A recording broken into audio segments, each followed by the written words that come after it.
और चंपई सोरेन बनेंगे मुख्यमंत्री निशिकांत दुबे की ओर से सबसे पहले ट्वीट करके इसके बारे में जानकारी दी जाती है। तो उन्होंने अपने लोगों को झारखंड मुक्ति मोर्चा के भीतर कितने गहरे तक लगा कर रखा है, अब इस बात से आप समझ सकते हैं। राजभवन के बाहर मेरी मौजूदगी है, भीतर हेमंत सोरेन है, उनका इस्तीफा स्वीकार कर लिया गया है, उनके साथ एक जेडीयू। और आपको बता दें कुछ ही देर में यहाँ पर हलचल तेज हो गई है। आइए जरा, यहाँ पर हलचल तेज हो गई है। ऐसा लग रहा है कि अब हेमंत सोरेन यहाँ से निकलेंगे और फिलहाल जानकारी यही मिल रही है। हालांकि ईडी के सूत्रों ने अभी कंफर्म नहीं किया है, लेकिन महुआ माझी की ओर से जो जानकारी दी गई है कि वो ईडी की कस्टडी में है, इस तरह की बातें निकलकर सामने आई हैं। फिलहाल ये उनकी गाड़ी आपको दिखा रहे हैं, कुछ ही देर में इसी गाड़ी में बैठकर हेमंत सोरेन यहाँ से जाएंगे। अब ईडी के लोग उनको लेकर कहां जाते हैं, ये बड़ा सवाल बना हुआ है, क्योंकि यहाँ पर झारखंड मुक्ति मोर्चा के जितने भी कार्यकर्ता हैं वो भी काफी उग्र आज पूरे दिन अलग अलग हिस्सों में दिखाई देते रहे। 144 धारा कुछ इलाकों में लगाई गई थी, इस वजह से वहां पर शांति जरूर रही, लेकिन दूसरे हिस्सों में स्थिति बिगड़ने नहीं पाए, कानून व्यवस्था बनी रहे। अब इसकी जिम्मेदारी चंपई सोरेन को निभानी पड़ेगी। फिलहाल ये तस्वीरें हम आपको दिखा रहे हैं, कुछ ही देर में हेमंत सोरेन यहाँ से निकलने वाले हैं और माना जा रहा है कि ईडी की टीम अब उनको यहाँ से लेकर जाएगी। देखिए, अगर हेमंत सोरेन इस्तीफा दे रहे हैं, इसका सीधा सा मतलब है कि वो ईडी की कस्टडी में है, ईडी की गिरफ्तारी की तलवार उनके ऊपर लटक रही है। और आज तक सिलसिलेवार तरीके से जितने भी मुख्यमंत्री को हम देखें, चाहे लालू यादव जब उनकी गिरफ्तारी की तलवार लटक रही थी इस्तीफा देना पड़ा, जयललिता को इस्तीफा देना पड़ा, उमा भारती को इस्तीफा देना पड़ा और येद्रप्पा को इस्तीफा देना पड़ा था। तो इस तरह से जितनी भी फहरिस्त हम देखें, उसी फहरिस्त में इनका नाम भी शामिल हो गया। लेकिन ये पहला मामला है जब ईडी की ओर से इतना बड़ा एक्शन लिया गया है। और जरा सोचिए, 10 बार, 1 बार, 2 बार, 3 बार, 10 बार उनको समन भेजा गया, लेकिन उनकी ओर से इस समन का जवाब अलग अलग तरीके से दिया जाता, कोई ना कोई बहाना बना लिया जाता और फाइनली उनको भी इस बात का एहसास होगा कि ईडी से जब मेरा आमना सामना होगा तो स्थिति बिगड़ सकती है और फिर मुझे पद गंवाना पड़ सकता है। शायद यही कारण रहा कि 27 तारीख की रात से लेकर 30 तारीख तक वो गायब रहे और उसके बाद अचानक वो आते हैं, 31 तारीख का समय दिया जाता है और फिर आज की 31 तारीख ने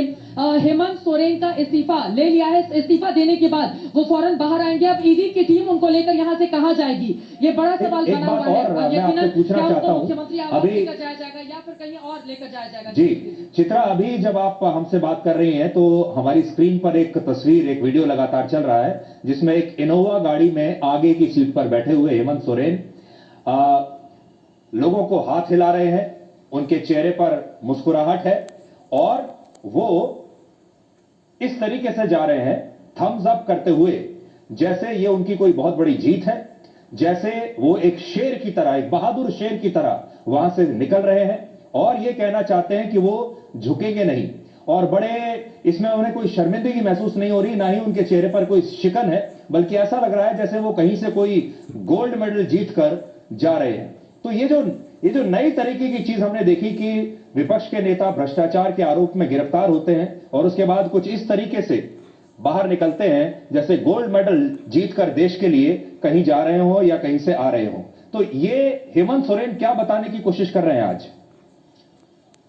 बड़ी लैंग्वेज के साथ वो लोगों के सामने आए हैं, लेकिन इसके पीछे की बड़ी वजह जानना जरूरी है। सेना की जमीन को लेकर खरीद फरोख्त गलत तरीके से हुआ, जिस मामले में हेमंत सोरेन का नाम आया, पहले ही 14 लोगों की गिरफ्तारी हो गई, जिनमें कई अधिकारी थे जो हेमंत सोरेन के बेहद करीबी से उनसे पूछताछ और डॉक्यूमेंट के आधार पर ईडी को जब तार जुड़ते हुए हेमंत सोरेन से दिखाई दिए, तो हेमंत सोरेन से पहले भी 20 जनवरी को पूछताछ की गई और आज 31 जनवरी को पूछताछ के साथ ही कस्टडी में, मानकर चले कि उनको कस्टडी में लिया हुआ है ईडी के लोगों ने, जिस तरह की जानकारी सोर्सेज ने हमें दी है, और फिर उनकी गिरफ्तारी हो सकती है। यही कारण है कि उनकी ओर से इस्तीफा पहले ही जाकर दे दिया गया और दूसरी तरफ विधायकों ने मिलकर एक नाम सौंप दिया है कि आप इनको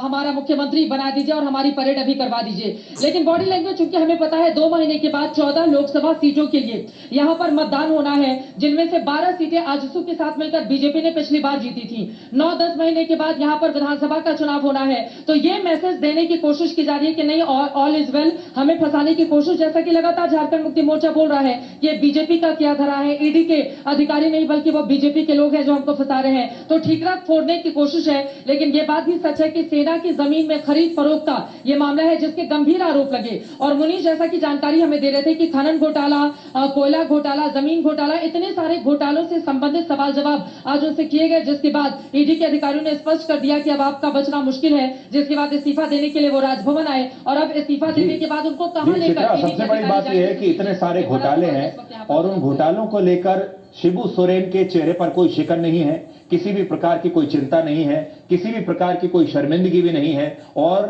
वो ऐसा दिखाने की कोशिश कर रहे हैं अपने चेहरे पर जैसे ये बहुत ईमानदारी का जो तेज होता है उसे अपने चेहरे पर दिखाने की कोशिश कर रहे हैं।